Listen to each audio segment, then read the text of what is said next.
Assalamu alaikum, dear viewers. Welcome back to our channel. Ramadan is the holiest month of the year, a time of fasting, prayer, and deep devotion to Allah. However, menstruating women feel as though they are missing out on immense rewards because they are prohibited from fasting, praying, and reciting the Holy Quran during the period of their menstruation. Fasting, praying the Taraweeh, and reciting the Holy Quran are the primary acts of worship during the sacred month of Ramadan. When a menstruating woman observes those around her engaged in these practices while she is unable to participate, it can lead to feelings of sadness and discouragement. But dear sisters, remember, this is the will of Allah. He, in His infinite wisdom, has created us in a way that allows life to continue through us. Menstruation is not a burden. Rather, it is a responsibility and a blessing from Allah. As believing women, we must submit to Allah's commands with full acceptance, knowing that He has not deprived us of reward. Instead, He has given us countless other ways to worship Him during these sacred days. Today, we will share some simple and practical methods for a menstruating woman to achieve maximum rewards during Ramadan. Engage in Dhikr all day. Even though a menstruating woman cannot recite the Quran, she can still keep our tongues moist with Dhikr. Say SubhanAllah, Alhamdulillah, Allahu Akbar, and La ilaha illallah frequently. The reward for Dhikr is immense, and it keeps the heart connected to Allah. Allah says in the Holy Quran, "Remember me, I will remember you, and thank me and never be ungrateful." Increase in charity.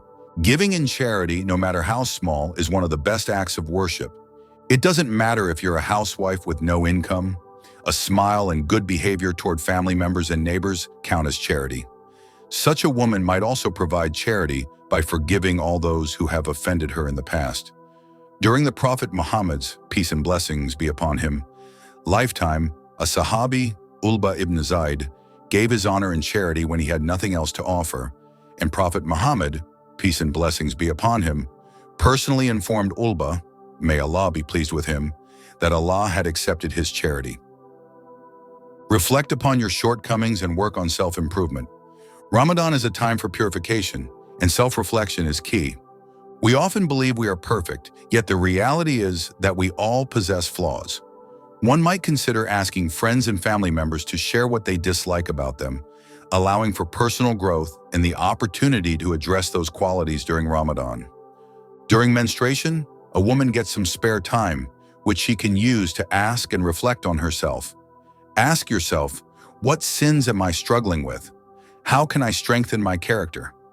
Make genuine efforts to change for the better.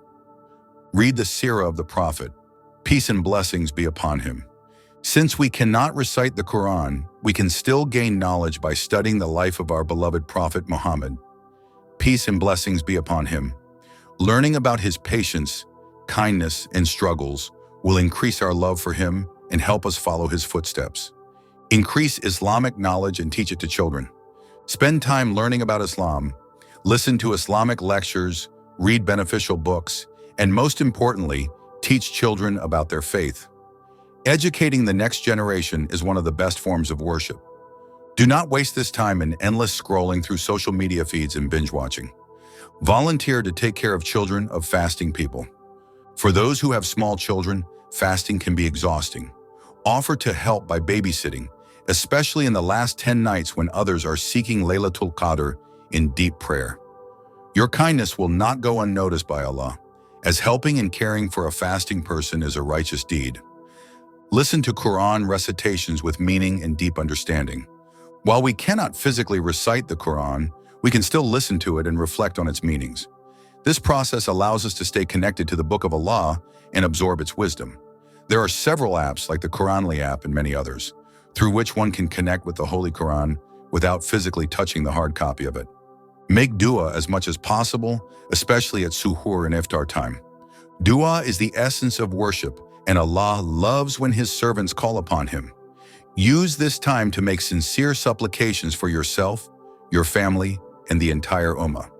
The early morning hours of suhoor and the iftar time are a golden opportunity to seek Allah's mercy and forgiveness. Prepare suhoor and iftar for the fasting people. Feeding a fasting person brings immense rewards. The Prophet, peace and blessings be upon him, said, Whoever gives food for a fasting person to break his fast, he will have a reward like theirs without that detracting from their reward in the slightest. So preparing iftar is not just a household duty, it is an act of worship that earns substantial rewards. Clean the home to bring barakah. A clean home attracts blessings, while an untidy home attracts jinn and shayateen. Since fasting can make cleaning difficult, take this time to organize and purify your living space so that your home remains a place of peace and barakah. The Messenger of Allah, peace and blessings be upon him, said purity is half of the faith. The praise of Allah fills the scale, as the glorification and praise of Allah fill everything between the heavens and the earth. Prayer is a light, charity is a proof, and patience is luminous. The Quran is a decisive proof for you or against you. All people begin the day by trading for their soul, either setting it free or ensuring its ruin. Dear sisters, do not feel that you are missing out. Allah has given you the opportunity to earn rewards in different ways. Instead of being sad, be grateful that He has blessed you with the ability to worship in unique ways during this special time. May Allah accept all of our efforts and grant us the best in this world and the hereafter. Ameen.